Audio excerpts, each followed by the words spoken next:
Hey everyone, Aaron here from Gym Security. Today I'm here to talk to you about the service codes for CCTV, whether it be in your home or whether it be in a commercial premises. So CCTV is obviously closed circuit television, basically cameras that we can put around your house or around your commercial premises. So obviously you can keep an eye on what's going on.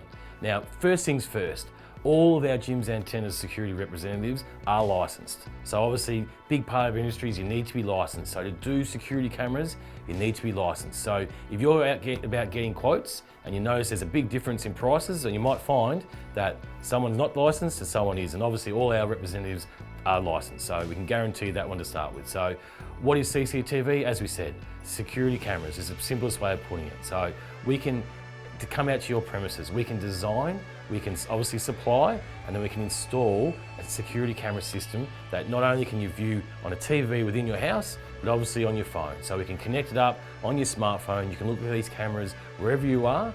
We can set up activation. So say someone walks past that camera, can actually activate to your phone and say, hello, someone's in my front yard. What are you doing there? You can actually have a look at the time as well. So if you'd like to discuss anything we've talked about here, don't hesitate to give us a buzz, 131546 for an obligation-free quote, or check us out at gymsecurity.com.au.